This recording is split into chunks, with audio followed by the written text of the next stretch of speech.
कागबेनीको बजार आइरहेको छ। कागबेनी आइरहेका छौँ हामी चाहिँ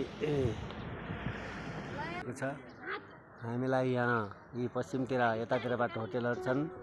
यहाँ आइसकेपछि यहाँ पारी कागबेनीको बजार छ।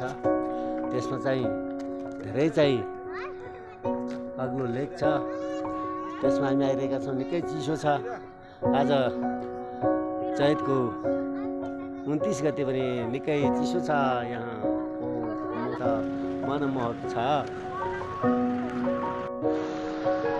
कागबेनीमा पूजाआजा भइरहेको छ। यहाँको कागबेनीमा पूजाआजा गरिरहेका छन्।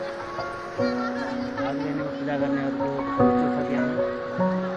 सबै श्रद्धालु भक्तहरू यहाँ आएर सबले पूजाआजा गरिरहनु भएको छ। यो हाम्रो प्रसिद्ध धार्मिक स्थल कागबेनीमा पूजाआजा गर्नेहरूको भिड भइरहेको छ। हामी पनि यहाँ आइरहेका छौँ र यतातिर हाम्रो सबले बिहानै पूजाआजा गरिरहनु भएको छ। एकछिनपछि हाम्रो पनि बत्ती बाल्ने कार्यक्रम यहाँ हुनेछ।